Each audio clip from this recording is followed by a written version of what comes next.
시청자 여러분 안녕하십니까?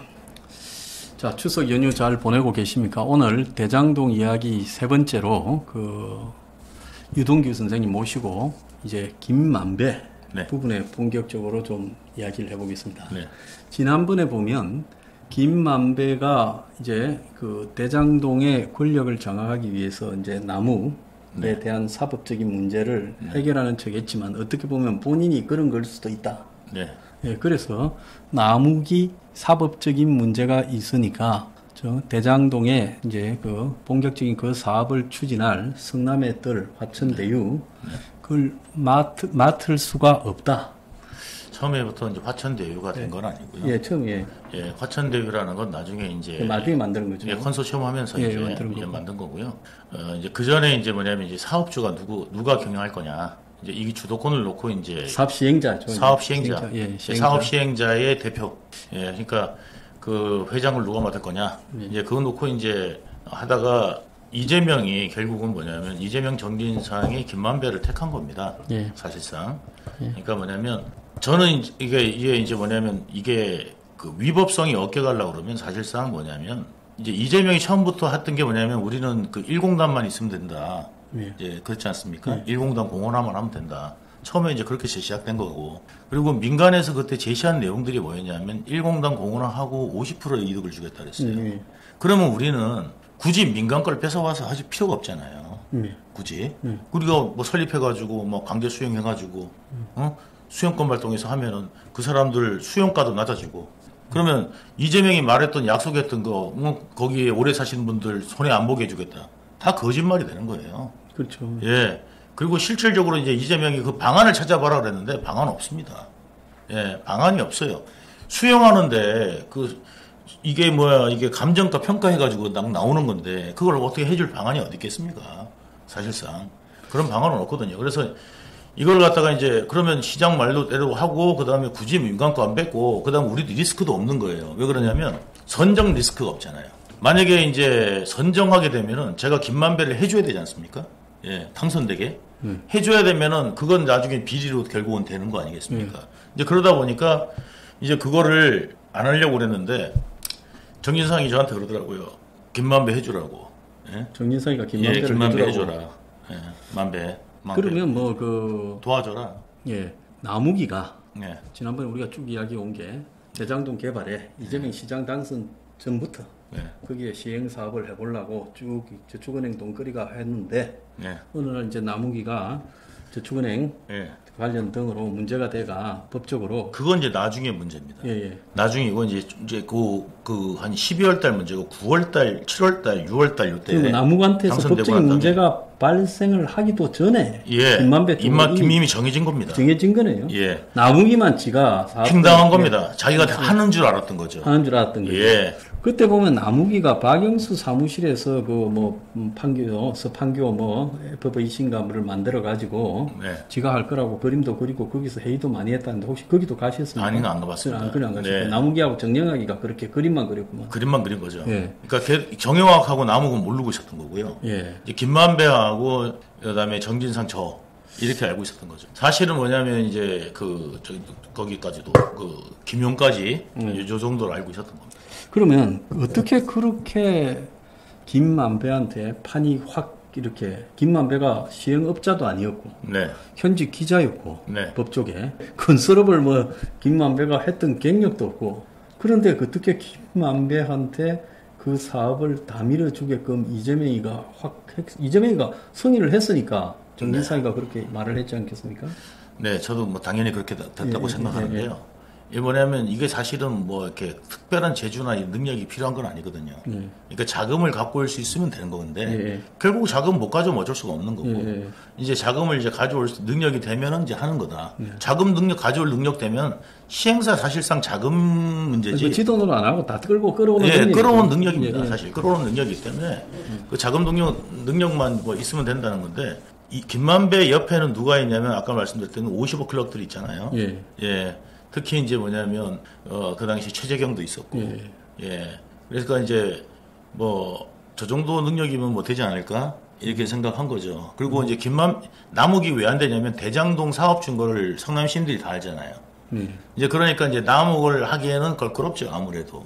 예, 그리고 남욱이가 약속을 지킬 수 있냐 없냐 뭐 이런 문제도 있는 거고.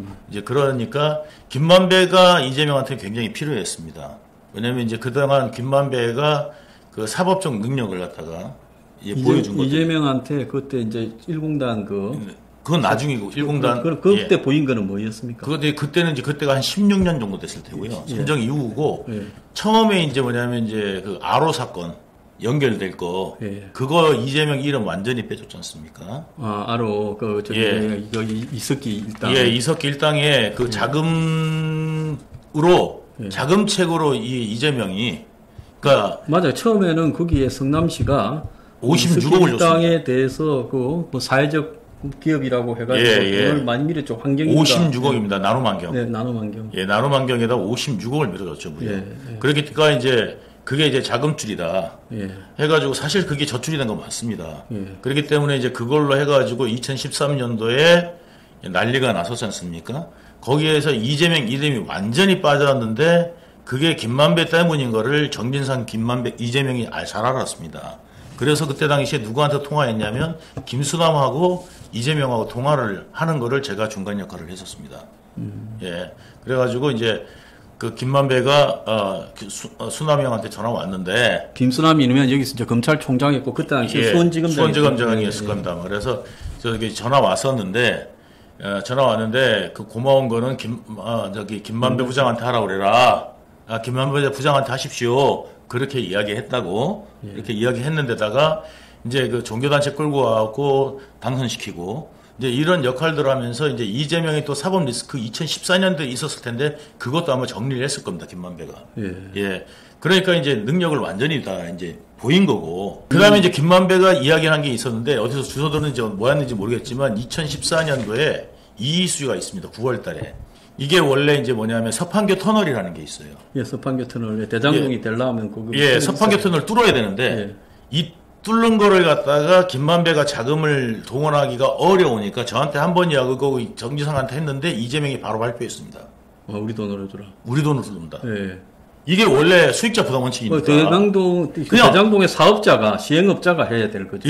아니 원래 시행하는 애들은 그 남욱 쪽에서는 자기들이 뚫게 허가만 내달라고 그랬어요. 당연하죠. 자기들이 땅을 개발하려면 그 땅에 들어가는 길도 자기들이 열어야 되는 그 길 열면은 오히려 더 이득이니까. 땅값이 더 높아지니까. 그러니까 이제 뭐냐면 강보일이 좀 낮더라도 땅값이 높아지면 채비지에 대한 어떤 그게 상승하지 않습니까? 그러니까 이제 뭐냐면 이거를 환지로 하더라도 훨씬 더 이제 유리하게 할 수가 있는 그게 되니까 이제 자기들이 뚫겠다 톤을 허가만 내달라고 그랬는데 이재명은 뭐라고 그랬냐면 그거 다 알고 있거든요. 얘들은 그렇게 이제 허가만 내달라는 거 다 알고 있는데 자 여기 들어오는 사람 입찰 나중에 이게 이제 9월달에 정합니다. 딱 뭐를 정하냐면 9월 전까지만 해도 사업 시행 방식 그러니까 이게 환지로 할지 아니면 수용 방식으로 할지 안 정하고 있다가 땅을 어떻게 사들이라는 부분을 안 정하고 있다가 어떻게 개발할 거라는 걸 안 정하고 있다가 사업 방식을 안 정하고 있다가 그거를 그 사업자 선정 시에 결정한다 이렇게 해놨었거든요. 그래서 유보하고 있다가 2014년 당선된 이후에 이제 8월 달에 저 불러가지고 이야기를 했습니다. 그래가지고 이제 이거 정진상도 그러더라고요. 이거 이재명 기한 내에 임기 내에 뭐냐면 1공단 착공 들어가야 된다. 1공단 착공 들어가야 된다. 이제 그 이야기를 하니까 스케줄을 아무리 짜도 안 나와요. 수용 방식 외에는 방법이 없어요. 그렇죠. 강제 수용해야 되지. 한 명 한 명 만나가지고. 그러니까 사들이는 방식으로. 이재명의 목적은 그게 또 하나 있었던 거예요. 나중에 착공. 임기 내에 착공. 그래서 이제 1공단 돈 한 푼 안 들이고 했다. 그 경기도지사 갈 때 이제 그거 많이 써먹었거든요. 그걸로 이제 저를 이야기를 했고. 자, 그러면 1공단에 이 공사를 1공단을 공원으로 가는 돈은 이제 대장동 사업자가 됐다는 거죠. 대장동 사업자가 된다고 했던 거죠, 옛날부터. 했던 거죠. 그렇죠? 그렇게 됐는데 그런데 이제 이재명이가 그런 관점에서 이제 이 서판교 터널도 그냥 성남시 돈으로 해라. 이렇게 이제 했다는 거죠. 그러면 사업성이 월등히 좋아지죠. 그러면 이 대장동의 사업 공모자 성남의 뜰이라고 이제 성남시 도시개발공사와 김만배가 그룹이 같이 합쳐서 성남의 뜰을 만들었잖아요. 그 성남의 뜰을 만드는 것이 정확하게 출범이 언제였습니까? 성남에들 만든 거는 사업자 아마 공모 한 일주일 전에 했는 걸로 알고 있습니다. 예, 그러니까 그 공모가 했을 때 2016년입니까? 그게 아니요, 2015년, 2015년 예. 그게 2월 달, 3월 그때 달 이제 공모를 했을 때 다른 사업자들도 했잖아요. 했습니다. 혼자만 한 게 아니잖아요. 예. 그런데 이제 다른 사업자들이 다 제끼고 성남에 들이 된 거죠. 그죠? 그러니까 그 김만배는 그때부터 준비를 다 한 겁니다. 준비를 다 한 거예요. 예, 준비를 이제 하고 있었던 거죠. 그러니까 김만배가 얼마큼 유리했냐면은, 왜냐하면 다른 사업자들은 뭐냐면 서판교 뚫릴지 안 뚫릴지도 몰랐어요, 아무도. 그러니까 이거 알고 있는 거고. 도시 기본 계획이나 이런 거에는 이게 뚫는다. 론 돼 있지만 도시 기본 계획에 돼 있다 하더라도 그거 뚫는 사람이 없어요. 그러면 이게 시청자분들의 이해를 돕기 위해서 김만배가 어느 날 이제 정진상이나 이재명하고 연결되어서 이재명의 사법적 문제를 좀 해결해주고 또 그거를 지파워를 확인해주고 그러면서 이제 성남시의 일에 빠꼼한 김만배가 이제 이 사업 대장동 사업을 내가 좀 하겠다 하고 이제 유동규 선생님도 모르는 윗선에서 자기들끼리 이야기가 되고 어느 날 이제 김만배가 와서 이제 처음에는 뭐 같이 저한테 한번 이야기를 했는데 저는 이제 저기 뭐 전달도 안 했어요. 그런데 그게 바로 이재명 입으로 나와가지고 그날 발표를 하더라고요. 서판교 터널을 우리 돈으로 뚫는다고. 그래서 제가 깜짝 놀랐었어요. 그래서 이제 그때는 이미 김만배가 딱 꾸려서 하기로 하고 그래서 김만배가 이제 나무기한테 너는 지금 법적인 문제도 걸려있고 해서 안 되겠다. 내가 주축으로 한다. 이재명이 너 싫어해. 이재명 싫어한다. 그래갖고 이제 나무기가 물어보더라고요, 저한테. 시장님 왜 나를 싫어하세요? 나 도와드리고 그랬는데. 그러길래 내가 이제 그때 그랬어요. 야, 저기 너희들 졸라 그냥 장난으로 그냥 너희들 싫어하지 만 이 정도로 했는 거지. 그 외에 뭐 이렇게 한 게 아니에요. 걔들을 이재명이 나무길 싫어할 이유가 뭐가 있어요? 싫어할 이유가 없습니다. 선거도 돕고, 그랬는데 뭘 왜 싫어합니까? 그러면 이제 나무를 완전히 배제하지 못한 건 아마 그 대장동 땅의 일부가 나무기가 돈을 갖다 끌어와 갖고 해서 권리가 있으니까 그 나무를 완전히 쫓아내면 일이 복잡해지니까. 그래서 김만배가 25%를 준 거예요. 25%를 준 거겠죠. 왜 그러냐면 거기 또 데모하고 난리가 날 거 아니에요. 그러니까 그 주민들을 또 그 마음을 좀 잡고 있는 게 나무기거든요. 그러니까 나무를 완전히 배제했다가는 이거 큰일 날 수 있거든요. 자기가 자기도 쉽게 가고 싶잖아요. 그러니까 김만배는 애초에 그 계획을 다 9월 이전부터 수립하고 정리가 다 된 거고 남욱하고 저하고 정영학만 모르고 있었던 거죠. 그러니까 이제 거기에서 그 유동규 선생님의 그 댄스 책에 보면 이 김만배가 네가 25고 나는 니보다 작은 19다 처음에는 12.5%. 그 지금 이제 다 옆에 이렇게 숨겨놨잖아. 지 누나도 이렇게 주면서 그래서 저하고 이야기할 때는 내 거 16.5%고 그다음에 이제 우리 쪽에다가 16.5% 외에 이제 한 50% 정도 되니까 우리가 33점 몇 %다. 이렇게 이야기가 됐던 거예요. 이제 그 성남시 측 지분이라는 게. 우리 이제 성남시 지분이. 그러니까 이제 제가 그래서 그 김만배하고 이야기 다 끝나고 그 다음에 그거를 어디서 이야기했냐면 나무 불러가지고 이야기를 했어요. 저를 오라고 그러더라고요. 그래서 제가 이제 그 술집에 가가지고 김만배 옆에 앉아가지고 제가 옆에 앉았으니까 나무기가 아무 말도 못한 거죠. 그 당시에. 그리고 이제 제가 옆에 앉아있는 데다가 25% 주고 뭐 하는 거고 이제 정영학이가 이득 지분 뽑아보니까 얼마 되겠다 하니까, 내가 됐다. 그래. 그리고 그 당시에는 또 머릿속에 자기 사법 리스크밖에 없었고. 네, 그렇겠죠. 내가 깜방 가면 다 아무것도 안 되니까. 그러니까 이제 그거를 복합적으로 만들어내고 설계한 게 과연 누구냐. 과연 김만배 혼자 될까. 저는 뒤에 다른 사람이 있는 거라고 저는 생각합니다. 지금 나중에, 요건 이제 좀 이따가 이야기지만, 이 마지막에 이재명 측하고 김만배 측하고 대화를 할 때, 이 사건 터지고, 제가 이제 감옥 가 있을 때, 터져가지고 뭐 유동규 상태는 어떠냐, 지금 앞으로 어떻게 할 거냐, 이런 것들을 자기들끼리 회의를 해요. 회의를 하는데, 거기에 그 회의하는 당사자가 누구냐면 이쪽에는, 김만배 쪽에는 최우향이 합니다. 최우향이? 쌍방울 부회장. 쌍방울의 부회장했다는. 최우향이 하고, 이쪽에는 누가 하냐면 백종선하고, 일명 이재명 측근 백종선이 이 쌍방울의 최우양하고 대화를 하고요. 근데 거기 같이 백종선하고 같이 갔던 애가 누구냐면 경대 1기생이었던 박병국 지역화폐 지역화폐. 예, 회사였죠. 그래서 그 회사에로 있다가 나중에 뭐냐면 그 지역화폐 발행하는 회사, 예, 발행하는 회사에 원래는 있었는데 그 회사에 있다가 그 경기도로부터 그 발행 그 돈을 갖다가 그 발행하면 경기도가 돈을 줘야 될 거 아닙니까? 그 돈을 경기도 대신 주는 회사가 경기도 시장상권진흥원이거든요. 그 경기도 시장상권진흥원에 거꾸로 이사로 오는 겁니다. 박병국이가. 예. 박병국이가 말하자면 거기가 이제 코나이라는 회사에 있는데 있었어요. 그 중국 법인장으로. 그 법인장은 어디로 오냐면 오히려 거꾸로 이거를 그 말하자면 경기도 성남 도시공사로 온 거예요. 도시공사로 오고 말하자면 김만배가 도시공사로 와가지고 예, 화천대유를 뽑은 거예요. 그러네. 예? 그러니까 코나이에 있던 사람이 어디로 가? 경기도 시장상권진흥원에 이사로 가서 코나이를 뽑는다고요. 예. 그렇게 된 게 이제 그 코나이 사건, 대장동 사건하고 똑같아요. 그 사람은 그 사람이 별명이 뻐꾸기예요. 그래서 그 뻐꾸기 형하고 이제 최우양이가 이제 위에 보고하는 내용이 이 텔레그램 내용이 털린 거예요. 그래서 텔레그램 내용이 저쪽에서 백비서님하고 뻐꾸기 형 나왔다. 이렇게 표현을 했고요. 와가지고 회의한 내용이 뭐였는지를 이제 거기 텔레그램으로 보내주는 거고 그 텔레그램으로 받은 사람이 누구냐면은 바로 그 강찬우. 이 강찬우한테 보낸 겁니다. 이 강찬우 그럼 뒤엔 또 누가 있었을까요? 있었겠죠. 누가 있었겠죠. 저는 50억 클럽의 멤버 중에 한 명이라고 저는 생각하는데 이 사람이 원래부터 전체 그림을 다 그려줬다고 저는 생각합니다.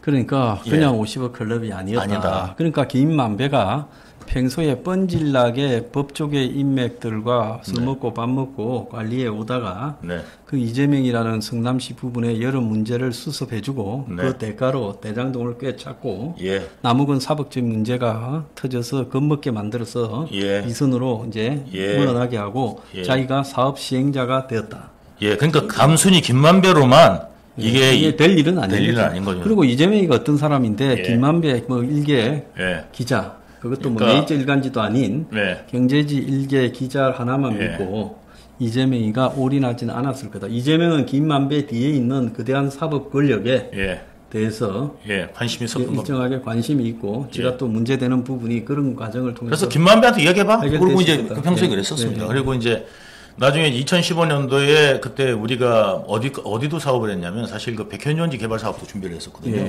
그걸 이제 주도를 하는데 이재명이 저한테 그랬어요. 야, 이것도 저기 그 남욱하고 걔들한테 좀 줘보지. 방법 있나? 이랬단 말이에요. 위례를 풀었잖아요. 우리가 못 풀었던 거를 위례 풀어왔듯이 그러니까 걔도 한 방법 좀 줘봐. 이렇게 할 정도로 남욱이 정영학 김만배에 대해서 너무너무 잘 알고 있었어요. 그리고 저는 그때 이제 그 터널 이야기 나올 때 저거 놀랬고 그때 시점에 뭐가 정해졌냐면은 이제 환진 안 해. 수용이다. 수용이야. 자, 그럼 여기에 환지가 안 하고 수용을 하게 되면 사업 시행자 입장에서는 환지하는 것보다 수용하는 게 막대한 이득이 되잖아요. 땅값이 더 어마어마하게 싸지니까. 그래서 대장동의 땅값에 대해서 원주민들이 자기들이 손해를 봤다고 한동안 시끄러웠던 이야기가 거기서. 네, 맞습니다.